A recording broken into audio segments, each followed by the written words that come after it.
I'm Matt Miller. And I'm Hannah Elliott, and this is Hot Pursuit.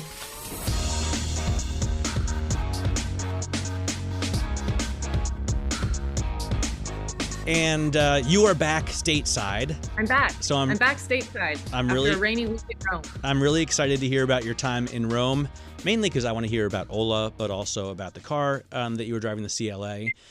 And you also have wrangled us a pretty awesome interview for today. Stephan Winkelmann or Stephan Winkelmann defending. You say it the German way, actually. Right, I do. But he's actually from Italy. So Berlin. Well, but also Berlin. Yeah, so he grew up in Italy. Maybe he was born at Charité, and then he grew up in Rome. Yeah. So he has a German-sounding name, but he's actually an Italian dude. And of course, he's always worked with German companies. Yes, and we should say he's the CEO and chairman and CEO of Lamborghini, and has been for many years now. So he's really kind of indelible with the brand in my mind at this point. He was there for a while, and then he left, and then he came back. So there was Winkelmann 1.0, and then when he left, Domenicali, Stefan Domenicali ran Lamborghini. Now he's running F1, and Winkelmann was running Bugatti. Well, yeah, and for a while, remember when Winkelmann was running Bugatti and Lamborghini at the same time? Yes. Which seems like a lot. Yes. And now he's just at Lamborghini again, which feels like really his spiritual home. Exactly. And to me, it feels like that too, but I think he enjoyed his time at Bugatti. And I got to drive some Bugattis with him at the track, which was lucky. Pretty. I've driven Lamborghinis with him at the track, and I've driven Bugattis with him at the track. So both. He was driving and you were in the passenger seat? Both, yeah. How good a driver was he? He is, I think he's more concerned with the business of cars than but I mean, he's, obviously he's a better driver than I am because I'm not. Yeah, I was just curious if he was very aggressive, really trying to show off, taking corners, or just more relaxed. No, I think, when you're driving a Bugatti, certainly your first order of business is not wrecking it. Yeah, don't wreck the car. That's number one. And keep the rubber down and the steel up. That was on a pretty tight track in Germany. The Lamborghini, I went to drive the Aventador SVO with him in Barcelona on the Formula One track. So there's a lot more room to run off. That's cool. Although I didn't wreck that either. Cool. I've said this before, but I have this one great memory of him. I was driving in Rome and I saw him in a Bugatti with someone else who was very beautiful. And it was just the classic Italian sighting. It was great. Probably his wife. She's very beautiful. She's like supermodel. Like when you see her, you're like, oh my God, she's famous. But you taller than me. Yes. I know. Yes. I love a woman who's taller than me. All right. So, and anyway, you were just in Rome. This is not the time that you saw Stephan Winkelmann, but you were just in Rome with Ola Kallenius, who runs the Mercedes-Benz group. Yes, he's actually Swedish, speaking of countries. But I was with Ola and we took a drive in the new CLA Sedan, which is Mercedes entry-level sedan. It's going to be the most affordable car that they have debuted, and it's the most advanced, which I find really interesting because they are choosing to develop all this new technology and not put it in their top of the line AMG stuff or S-Class or Maybach stuff. They're putting truly the supercomputer that they developed in-house into their entry-level sedan, which is really interesting. I think this is them going straight for Tesla and really trying to capture some more of the market in China. But yes, I rode around with Ola in Rome in the car, and it was great. We had a whole conversation. The car should start around 50,000 euros. They haven't finalized pricing for the US, but kind of beautiful. I actually thought it might be a little bit of a boring car because lately some of the Mercedes have tended to just look like jelly beans. But it actually had some great defining lines. The grille's very cool. The dashboard spans from pillar to pillar inside the vehicle. And it is really well done, I have to say. It doesn't feel entry level when you get inside. That's good to hear. And yeah, man, there's never been a better time to go straight after Tesla, right? I mean, Exactly. there's going to I be mean, they some couldn't have planned it better. there can be Yeah. some would-be buyers that are just not willing to fork out for a Tesla. But that's cool that you liked it and that it isn't a jelly bean. Because I always think, It's or not. lately I think of Mercedes, they're like Moorish, palaces where from the outside it's like meh, but then you get inside and you're like, oh Yes. my God, this And is it's really awesome. nice. Yeah. Yeah, this is, I think, a step. It's not a massive change, but I can feel a shift back. The ship is righting itself. The ship is slowly turning. And the other interesting thing about this CLA is they're introducing the electric version in the US, and then next year they're bringing a hybrid version, which also is a little bit counterintuitive. I would think you'd start with the hybrid and then follow up with the EV, but they've flipped it. And this is again a pivot. I think at one point they would not have even bothered with bringing a hybrid version to the US, but now they realize they do need to still maintain combustion options for people. Right. There's like Scout. Scout did the same pivot, right? Yes. Yes. Yeah. Or will do the same pivot. You know, now that you mention it, I'm looking at the CLA, the older CLA, and I just had this BMW, which I liked very much, but I've been noticing Audis on the road that if you take the badges off of sort of late model, more entry-level German cars, they all could look exactly like one another. I mean, there's hardly a differentiator. I know, especially the big sedans and the SUVs. Take off the grill, take out the kidney beans or the star or the four rings, and then you don't know what you're looking at. It's all the same. It actually makes it pretty difficult to review them because, like you say, they're all owned by the same three companies or the same two companies, depending on what we're talking about. And there's a lot of part sharing going on. So yeah, I do sense that automakers, and Mr. Winkelmann says too, it's important to differentiate yourself a bit. And I think they realize that because everything just tends to blur and gloss over, and that's not actually good in the long run for developing brand loyalty, among other things. All right, well, let's get into our interview with Stephan Winkelmann, the CEO of Lamborghini. It's such an honor, as always, to talk with you, Mr. Stephan Winkelmann, the chairman and CEO of Automobili Lamborghini. And you come with happy tidings. I know you guys have just released earnings for 2024. Can you just give us a top overview? It looks like you had a very strong year. Yes, in fact, today is a very good day because we are announcing again a record year for the year 2024. The turnover for the first time is exceeding the 3 billion with approximately 3.1 billion euro with an operating profit of 835. Also, this is a record high. And also the deliveries to customers with 10,687 cars, again, something incredible, and also here a record high. The ROS is at 27%, so we are well established. And this, again, is not something we are doing to have a record or running for the peaks. We are doing it by having a solid order bank, which at time being is lasting 1.5 years. So exclusivity, scarcity is the talk of the day, and it's also about having all the lineup renewed. And this is, let's say, a good sign for the future of Lamborghini.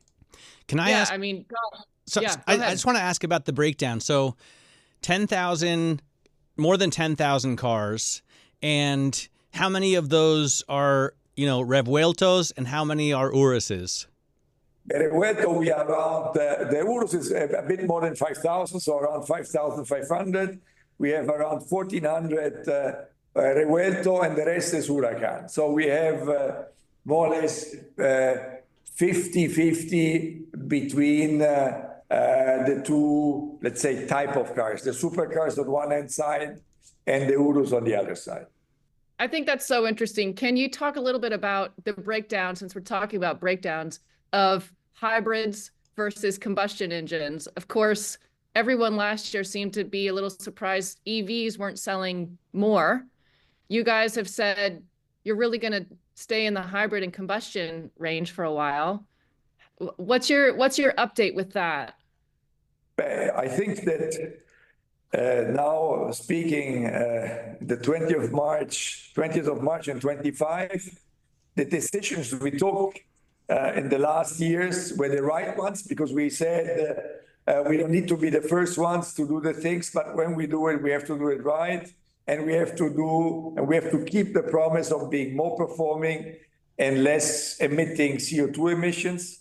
With all the three cars, we are doing it, and the customer reception is very good.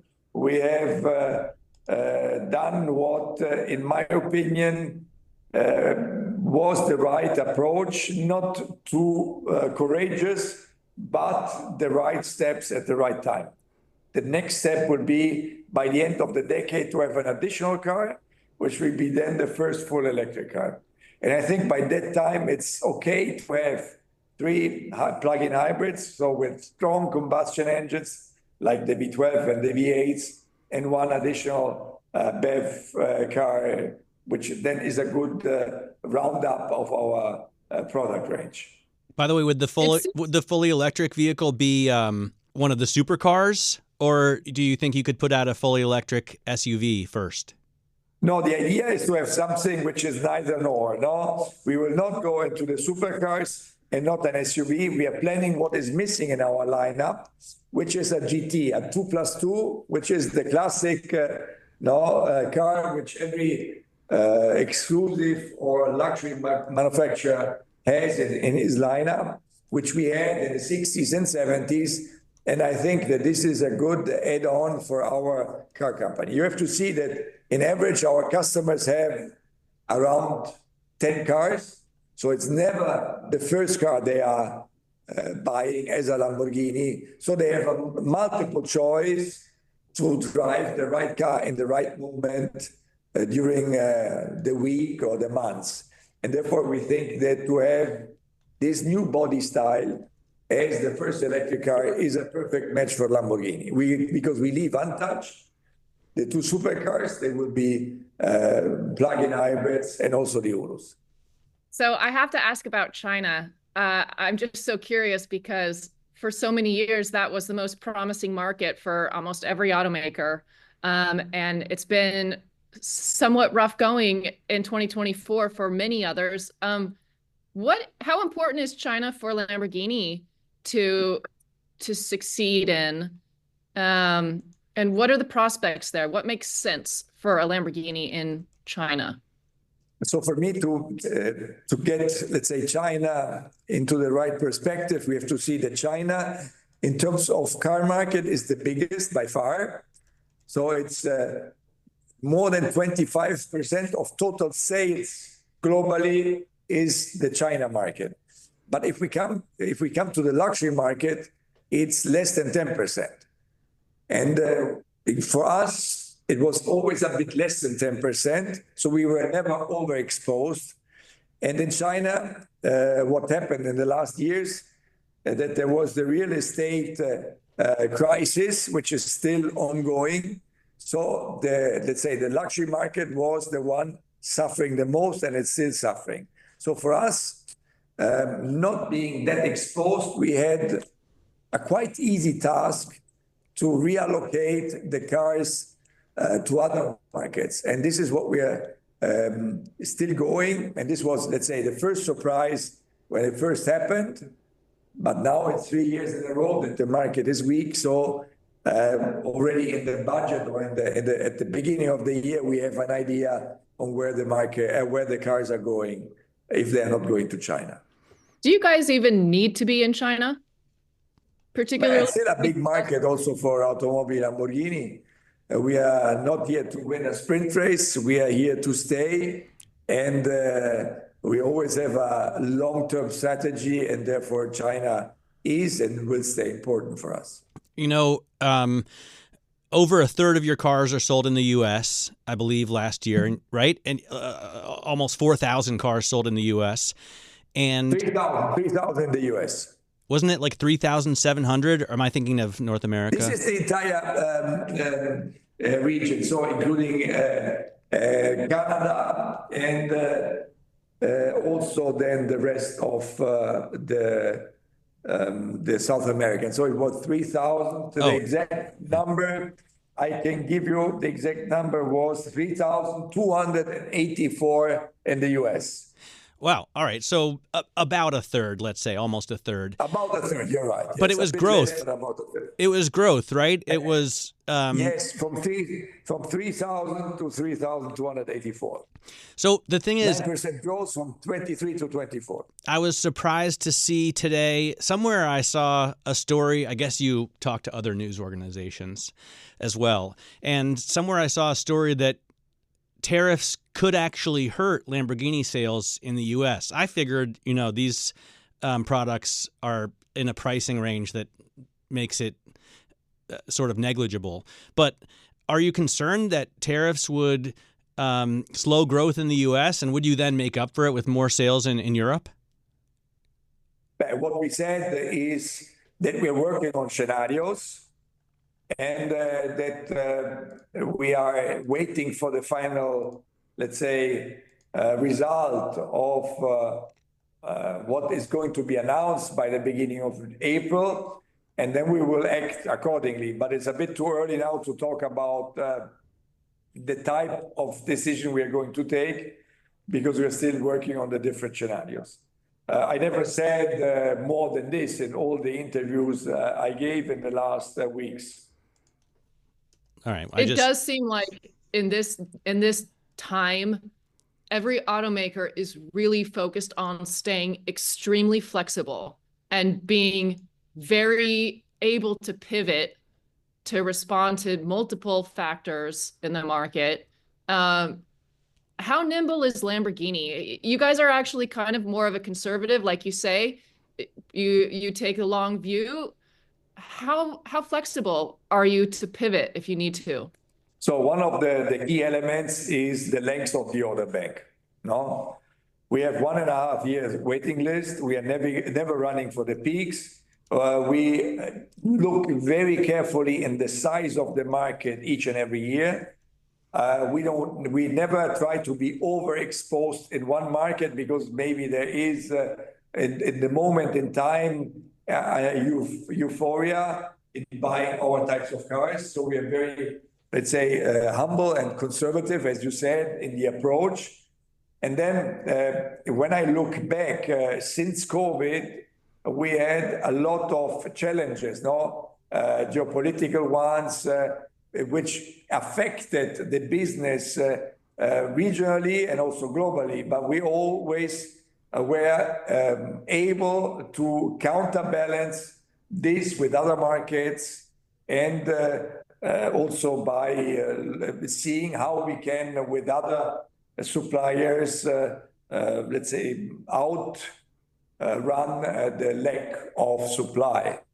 So until now, the things went into the right way. But it's clear that there is a limit to everything. I think that our approach on exclusivity and scarcity is what, also in comparison with most of our competitors, was positively impact our business. How closely are you guys looking at not wanting to push just straight volume? I mean, 10,000, I feel like you've kind of hovered around 10,000 units for the past few years. Is that the ceiling for you, or would you even go up higher? We have opportunities for sure to grow a bit, but if we grow, is because the market demand is rising. At the end of the day, there are more high net individuals than a decade ago. But for the first time last year, the luxury market was decreasing. So after let's say the big rise in the years after COVID, for the first time we reached a plateau in 23, and now I think we have an adjusted market, which, in our opinion, if nothing big is going to happen, will be stable over the next couple of years. Mm-hmm. And we are against the trend because we are still growing. So we have to observe this. There is a limited opportunity, and if this is something which is not affecting then the years after, we will catch them.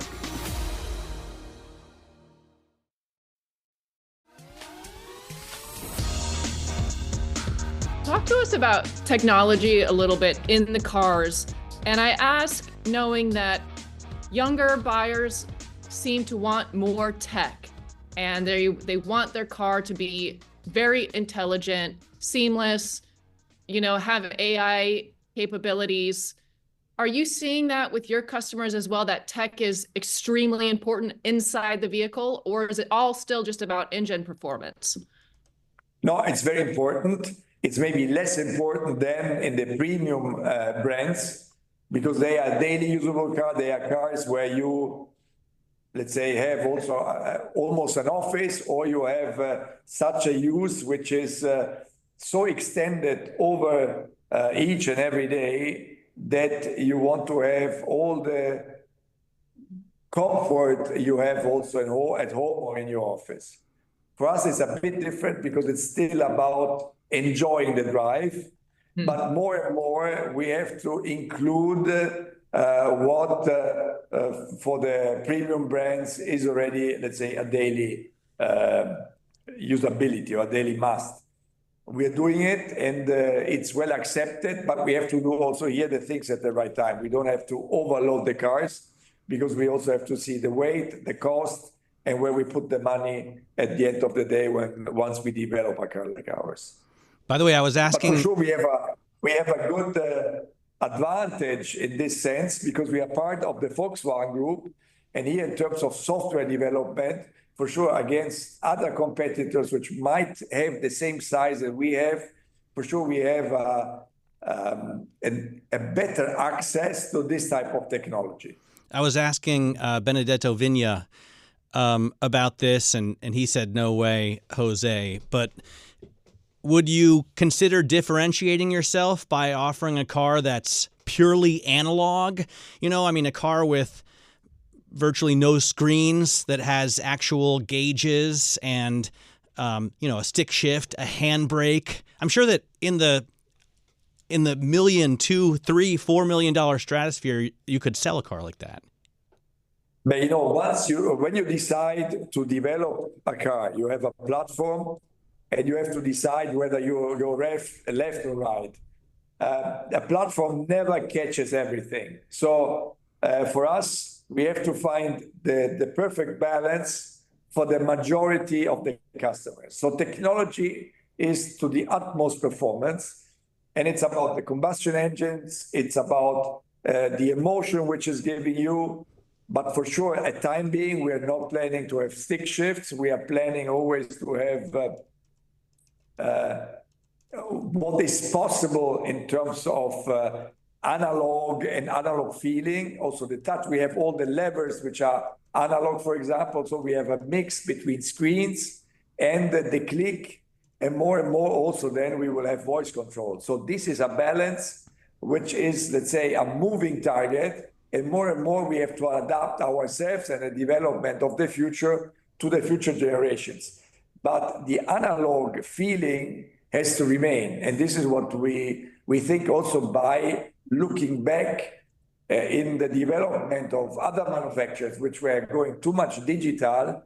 Now they're rolling back, and they're getting back to a lot of analog opportunities, and there we have to have the right approach, and I think that in our cars we still have this. By the way, I don't think so. My knee-jerk reaction, because I'm an old man, is to say I don't want any screens or anything digital. But I just spent a week in the Lamborghini Urus, and I thought the execution of the interior was elegantly done. I mean, it was really an enjoyable place to spend some time, and everything was so intuitive and easy to use.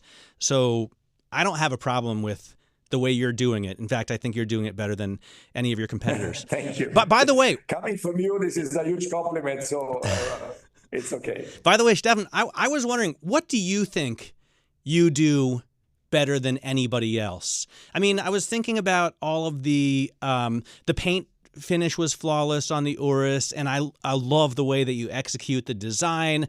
The interior looks like high quality fit and finish. Obviously, the driving experience is fantastic across the line. But what do you think Lamborghini does better than anyone else? I can tell where we put our biggest effort. The biggest effort we put into the driving experience. So performance and design are the two main pillars for us to be successful. I think the design is always very remarkable and very distinctive and very clear, as recognizable as Lamborghini. And this is what we are continuing to achieve, at least in the years I'm in this company. We are doing, I think, a pretty good job. And the next point is the performance, how you translate performance, a new performance into the Lamborghini by creating additional power output, better handling behavior, and still this emotional behavior of the car. These are the two elements where we are, let's say, spending most of our ideas and research, and this will continue also in the future, because this is what we learned over the decades. This is what we are continuing to do, and this is what the customers also expect from us. If we are the best, it's not me to decide. Yeah, well, makes sense to me. I mean, I think it's interesting as we move forward into the EV world. You're right, there is a space for a very emotional combustion engine or even hybrid type of car that is just completely different than the EV. Yes, but also the EV in the future has to get this emotionalization, which today is missing in the electric cars. I was going to ask if that's possible. You think that's possible? This is the task we have. So I think that with the new software, with the technology, with the power output, a lot can be done. We are working on it. We are driving a lot of electric cars to see how they behave and how the strategy is inside the cars to translate the electric behavior in something typical for the different brands. And we are looking into it, and we will find our way. And we have now 4 to 5 years time. And I think that this is what the time we need. And I also think that not starting with the supercars, but starting with the GT car, which is, yes, very performance-oriented, but differently performance-oriented, like Revuelto and Temerario, is the right approach. I mean, you have that big bowl behind you. This is an audio podcast, so people can't see, but you're sitting in front of a picture of a huge bull, and I hope that Lamborghini Not is a always. bull. I hope Lamborghini is always going to be a living, breathing, kind of unpredictable animal. That's what you want from a Lamborghini. I want to know. I have a few like weird questions. Colors. I always think of Lamborghini as having some of the most interesting and exciting colors, right? I like to see a Lamborghini in an acid green, or in almost like an offensive orange, or a purple that you don't normally see a car. How do you choose your colors? Which colors are the most popular for you, and how do you go about the paint? Because I know you used to do some of it in Neckarsulm and some of it down the road, and now you've put a new facility in Santa Agata. You know that we don't have one color in Lamborghini, which is the typical Lamborghini car. Yes, it was a lot of black and yellow. These were back in time, let's say, the two colors which were defining Lamborghini. But when the Miura came out in the 60s, orange, green, and yellow were those colors which were at that time almost impossible to find on other cars. So this was a bit the blueprint of what we did or what we're doing since then. Today we have 400 different colors you can pick, but not only, you can also create your own color. We have colors which are combined. So we have fading colors which are going from one type of color into the next. So this is something which, in my opinion, Lamborghini does much more than all the other manufacturers together. And yes, we have our paint shop, which was very important for us as a game changer, and we are very happy about this. And we are continuously developing new colors, because the point is that if we speak about colors, we also speak about individualization of our cars. And the individualization is one of the things which the customers want the most. So on top of what they choose as a type of car, they want a car which is very unique. And here the bottleneck is Lamborghini, because the complexity and the development of all the additional opportunities is not something which we can do just by flipping a coin, but it's something which takes time and also investments, and it has to be then translated into something which is, let's say, commercially translated into a car which is coming out at the end of the line, which is the car you wanted. So it's a very complex world. We are constantly investing more in this, and it's, especially when we have limited numbers, because the segment is so small, this is a good add-on, not only for the customers, but also for us in terms of margin. Is there one color, though, that that people tend to... Yes, you asked me about the favorites. Yeah. I have to say, despite all of this, the cars which are the most taken is gray and black. These are the... Wow. Oh, These no. are the cars which have the highest amount in terms of penetration. I want I orange think and green. Matt and I, we need to get some in like green and orange to get the numbers up to something Right, but interesting. at least you have to buy three: one yellow, one green, and one orange. Yes, yes. This is actually a car where Lamborghini is a brand where I think white sometimes works. So you had the... Yes. So everyone knows my favorite car is the Aventador, but you had this Countach kind of anniversary model, the LPI 800, right, that you put out in, I think, 2022, and it looks beautiful, Yes. beautiful in white. I was wondering how that experience was for Lamborghini, because I've thought, it would be cool to have a throwback Miura as well, or, some other, Diablo. I know Hannah loves the Diablo. So, have you thought about taking a piece of that market before some other Singer-like company, takes a piece of that from you? I have a clear message here, because for me, it was okay to do the Countach. It was a great success. We sold the cars really in a blink of an eye. And I also think it was the right approach, because the Miura is representing the DNA of the brand in terms of design. So with the cab forward, with the scissor doors, with the layout, having the gearbox in the middle, so in the tunnel between the driver and the passenger, and having the V12 also here, typical for Lamborghini, longitudinally mounted in the back of the car. So this was and still is really big in terms of DNA, and therefore it worked. But I also have to say that Lamborghini is forward thinking. So I always ask myself and all my people, we have to be innovators, not only in terms of technology, but also in terms of design. There must be some elements, some ideas which are remembering that we are Lamborghini. But I ask them, when a customer or a new kid is looking back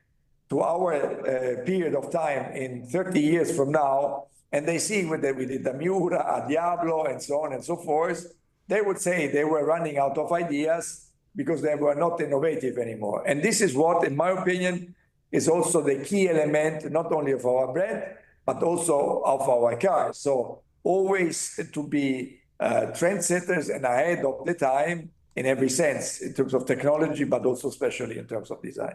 All right, that was Stephan Winkelmann. It really is great to talk to him. And I mean, I feel like it's hard for me to be impartial. Everyone knows I love Lamborghinis, so, but I do try and maintain some element of impartiality. Well, the thing about Lamborghinis is they're definitely not for everybody. And they're certainly not for every situation. It's a very strong flavor, and sometimes you don't want that. And that's not a quality or a character judgment. It's just, this is a very specific car, a specific tool that's not really suitable for every situation. Right. This is not a Swiss Army knife. The ones that are not for every situation, I like them even better, right? I prefer those to the ones like the Urus. You could use it for almost anything, and I don't like it as much as I like an Aventador or a Huracan Sterrato. So in any case, great to get some time with him, and I would definitely take orange if I had to choose any Lamborghini color. Orange is good. I still like white. So, and the by the way, did you Google the Countach when we were talking about it? The Countach, I think it's the one from 2022. Exactly. Yes. Yeah. Their reimagination of it. So I remember seeing that car in Pebble Beach. Yeah, the LPI 800-4. That's basically the Aventador rebodied as a Countach. Right. And, that car wasn't especially welcomed universally when it came out. There were plenty of people, at least among the journalistic ranks, who thought, why are we doing this? It's just rehashing old things. But I liked it. I had no problem with it. It looked cool. I love Obviously, it. And if one of the 112 people that got one doesn't want it, I would be happy to take it. Oh, yeah. I mean, the cool thing would be to have both, the old one and the new one. I don't really like the old Countach. I mean, it's what? No, I don't. Why? Because I look at it and it looks like that is an uncomfortable car to sit in and a difficult car to drive. And I could be wrong. Oh, yes. I think some people who've had them have said it's great fun to drive. I think Doug DeMuro says that. If you like driving tractors, yeah. But yeah, the two people I know for sure that have Countaches, Matt Farah and Doug DeMuro, and I don't know how either one of those guys fits in a Lamborghini Countach. Well, you kind of roll in. I'm going to go to we have one more show before I go, but next week I'm going to go to MotoGP in Austin, and I've been watching. There have been 2 race weekends thus far in the new season, and I think there's some interesting parallels and real differences between what's going on in MotoGP and Ferrari, in that the GOAT, like arguably the greatest drivers of all time, have switched into a red brand, right? So in Formula One, Lewis Hamilton, who I'm not saying he is the best ever, but you could make an argument that he is the best ever. Okay. Besides Schumacher, but yes, he is the best ever if you're counting championships. Okay, so but he's driving a Ferrari, which is, the ultimate brand, I think, in Formula One. Formula One. Mm-hmm. And in MotoGP, Marc Marquez is there's an argument that he's the greatest ever. A lot of people will say Valentino Rossi, and then there are Giacomo Agostini or whatever. There are older people like Fangio type drivers that some would argue. But in any case, you could make an argument, and he's driving a Ducati now. I mean, he's driving a factory Ducati now. So those are the similarities. The difference is Marc Marquez has absolutely dominated now that he's on a factory bike. He's won the pole position both weekends. He's won the sprint race both weekends, and he's won the main race both weekends, and he's made it look like child's play. I mean, there was a point in the first race where he was worried that his tire pressure would be too low because they have regulations about the PSI. So he let his brother pass him for a while, for like 10 laps, and then nearing the end of the race, he pulled back ahead and won. Wow. And then I don't really watch Formula One because, to me, whenever I try, it seems kind of boring. They don't pass enough. I don't like. There are. I would say there is certainly passing. I mean, it's not as much passing as MotoGP, but Hamilton has not apparently did not dominate or really show serious promise. And this super young guy who replaced Hamilton at Mercedes, Antonelli, did amazing. He got 4th. He just missed making the podium. And he, I believe, is 18, which is wild. So, I like Hamilton. I think he's really a statesman for the sport. And unfortunately, maybe he's the elder statesman at this point. He's spoken until he's blue in the face about how age isn't a thing for him. But this has got to be so disappointing. He's 10th. He's 10th in this. In fact, Leclerc is 8th. So the other guy on the other side of the garage is doing better. Right. And my question, I don't know enough about the sport to answer, but is this just growing pains? Is he just getting used to the car? And is it going to be like, you know, next year he'll dominate, or at the end of this year he's going to start like winning every race or going on the podium every time? Or is that it? Was that it? All of those, I'm sure all of those things apply, but at the end of the day, Mr. Replacement Antonelli also had to get used to a new car and just completely showed everyone, you know, at this point, this is not a new sport to Lewis Hamilton. He's not new here. He doesn't have a lot of time to get used to the car and learn, you know, but he has just as much time as Antonelli had, right? He has just as much time as anyone. Yeah. And it's like, think how much of a statement it would have been if he came out and made the podium in the first race for Ferrari. That would have been just a resounding clapback to everyone who said he's too old or whatever. And that didn't happen. So I hope that, you know, I mean, to be fair to him, Ferrari isn't the Ducati of Formula One, right? They're not the dominant manufacturer. They haven't been for a long time. Not recently. But the guy on the other side of the garage did better. You know, as you mentioned, his replacement Antonelli did a lot better. Lance Stroll from Aston Martin did better. I mean, you know, 9 guys did better. So I don't know how to read it, but does this make you curious to follow now? Like it does. It's interesting, you know. Hamilton going to Ferrari and not winning, and not even doing as well as his teammate, and not doing as well as Lance Stroll and an Aston Martin. Like that does kind of make me want to watch to see what's going on. Like, can Ferrari pull a rabbit out of a hat? Can Lewis Hamilton come back? I like old guys, you know. The champion. He's got it. He's taken punches. He's got to get up one more time. He's on the ropes. He's on the mat. You know, he's got to get up again one more time. If he gets up one more time, he will be undisputed the best ever. But he's got to get up. All right. Well, I look forward to seeing how that turns out. I'm sure Marquez is going to win the sprint and the race in COTA. How old is Marc Marquez? I think he's 32.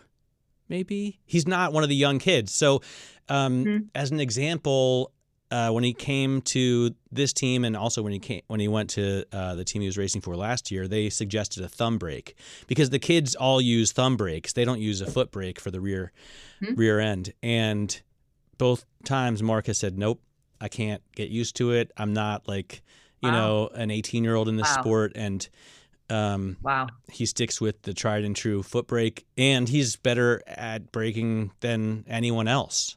So here's a sports related question. Have you been watching the HBO documentary about the Celtics?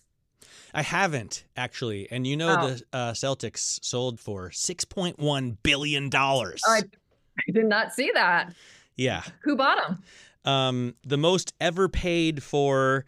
I think that's the most ever paid for any sports team in America. And it was who's the guy? A private equity guy, William Chisholm, who founded STG Partners, but he's like a Boston native. So cool that he got to take it over.